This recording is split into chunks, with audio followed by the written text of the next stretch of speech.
Good afternoon and welcome to the studio.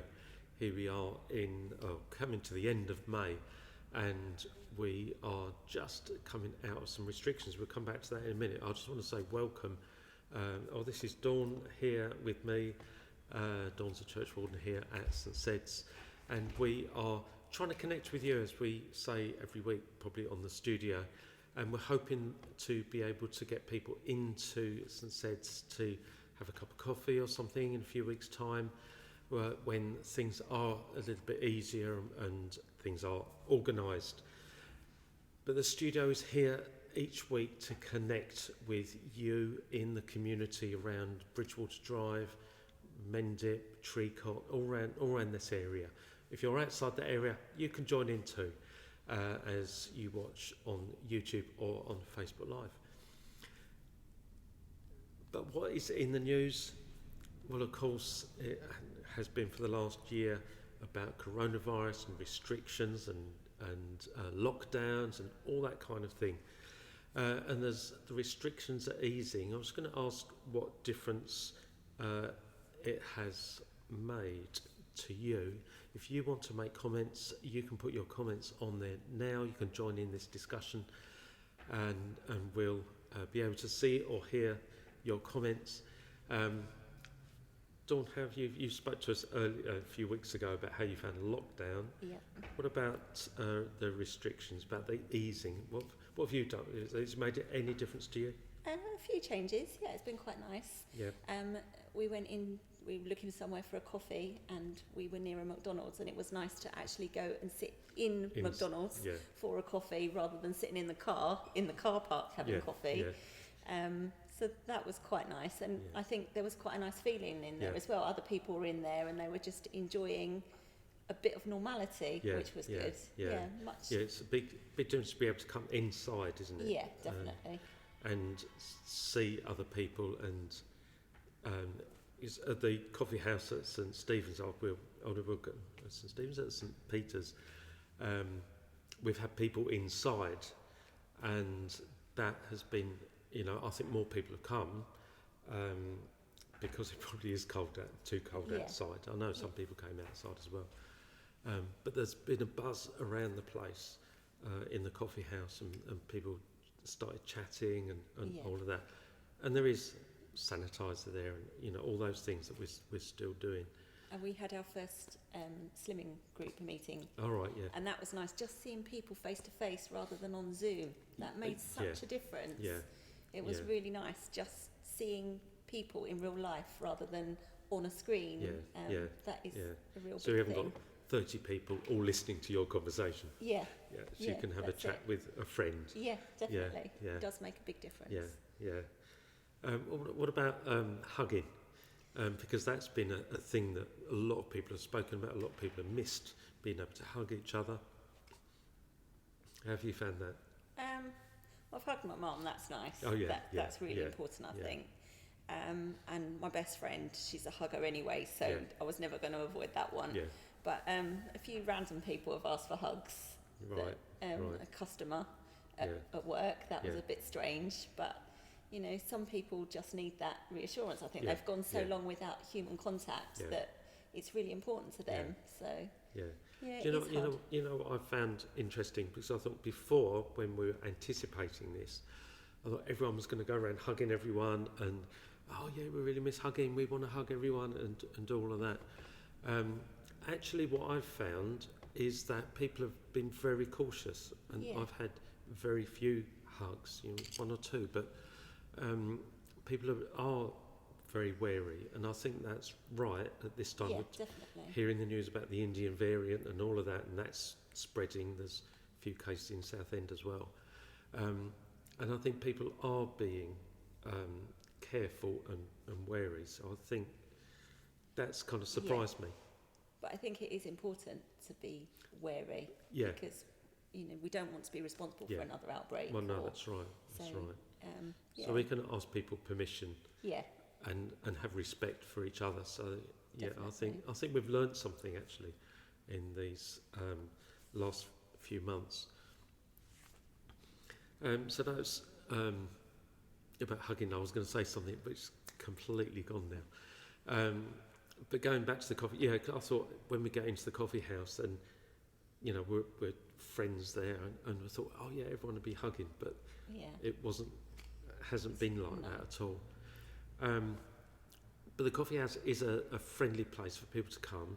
It's meant to be a community support, and people have been coming. They have a quiet cup of coffee, or tea, speciality teas. We've got loads of different speciality teas. Luxury hot chocolate. Hot chocolate's the best thing on the menu, isn't it? It's selling well. It's the best seller at the moment. Hot chocolate's in for all you folks out there. But you can come along to the coffee house. It's in St Peter's Church in Eastbourne Grove, and you can see a little video now about showing our coffee house, which we're very proud of.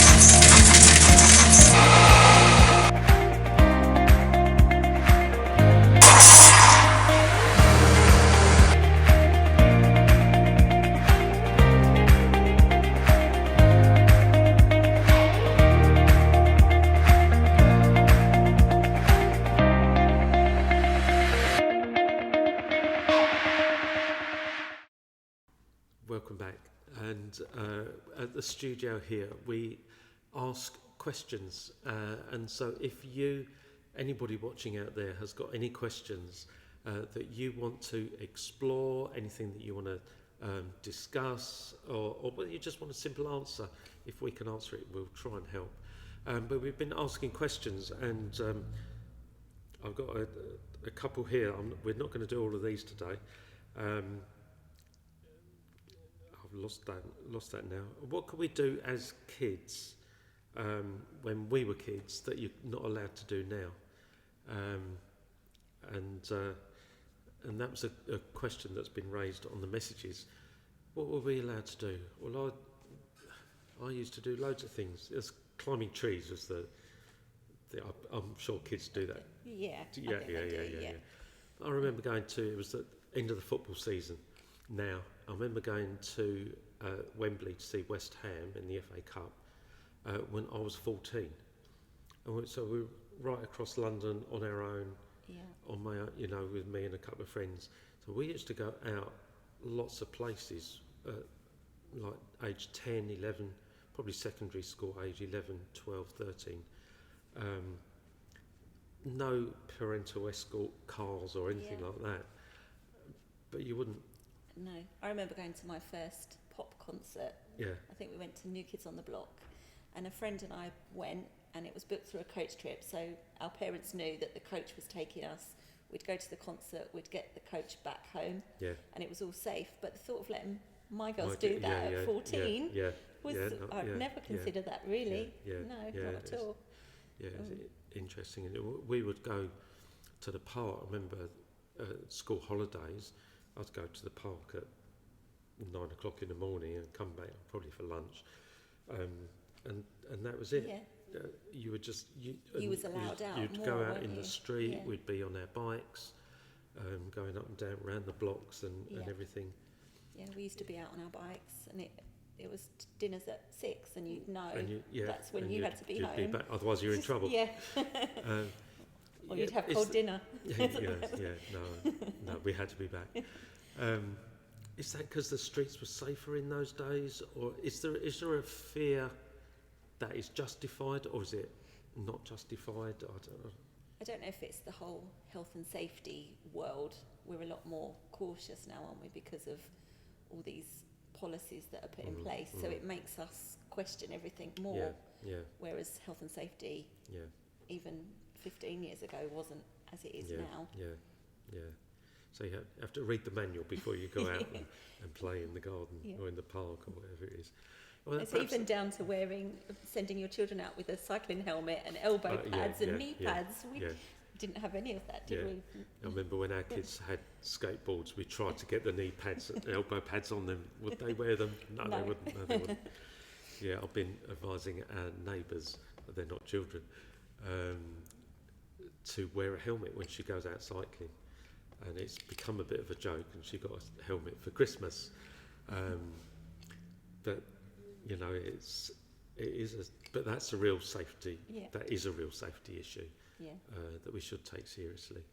But there are other things that we used to have lots of scrapes and things.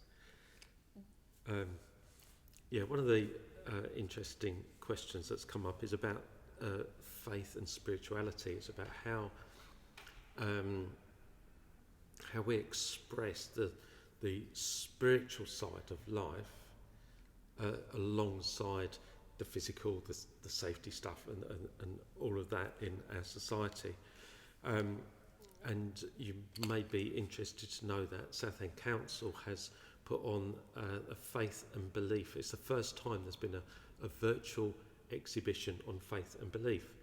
I went on it this morning, and you can go on there. I think the link is appearing on the screen, and there's a picture of my colleague Paul from St Mary's in his looking rather resplendent in his white robes in the church context, and which is brilliant. It's great to see that. This is equally church, and I'm not dressed up with the dog collar and the robes and things, but there's different expressions of church, and this website is a way of showing different things. And there's a whole feed about the Orthodox Jewish community have put on about the festival. I can't remember what it is now, Shavuot, I think it is now, and the meals and the Passover things. And it's actually really interesting to see how different faiths are, some of their struggles through lockdown, and how ordinary people are looking, I think, for some kind of spirituality which they may have been missing like before lockdown, because life just goes past it. It's really busy, and we need to find space, find a bit of quiet. Perhaps some people have had too much. Yeah, you might say that. Too much space, too much quiet in these last few months. But there has been questions raised about how do we engage with the spiritual side of our life as well. So that's something there on the Southend Council website for you to look at. I think the link is there also on the on screen or on the page. Perhaps we'll explore more about that in future. Yeah, I think that a lot of workplaces and definitely schools are sharing more information. I know at work we have lots of information about lots of different religious occasions that we never would have had before, and just embracing everyone's beliefs and traditions.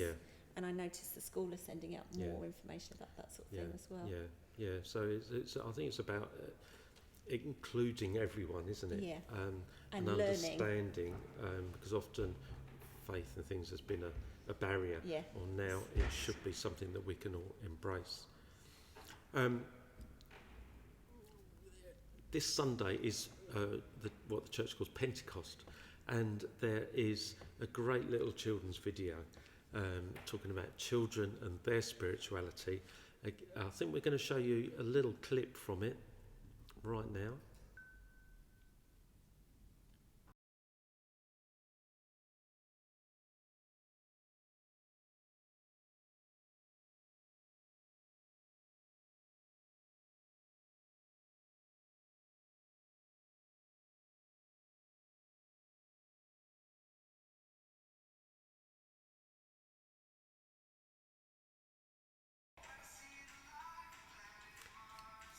So that's Gemma Hunt and Bishop David celebrating together, and that's a really good thing. There's lots of things for the kids to do on that video. So you can watch it on Sunday, or you can watch it any time before. But it's like the church's birthday, and that's why they put this thing on.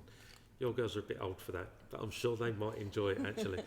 But do go on to that and help children in their spirituality, because they our mind, our body, and our spirit is all integrated, and so we need to look after all aspects of our lives.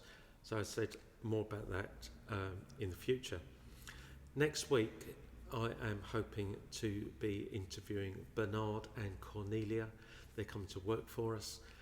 So I'm not going to tell you any more about them. You'll have to tune in next week to get to know them, and they may be presenting some more of the studio in the coming weeks and months. We're trying to get a new programme lined up with loads of different guest speakers that Dawn doesn't even know who they are yet. But that will be of interest to you. So please do give us your feedback, send in your comments, and we'll just say goodbye and see you next week.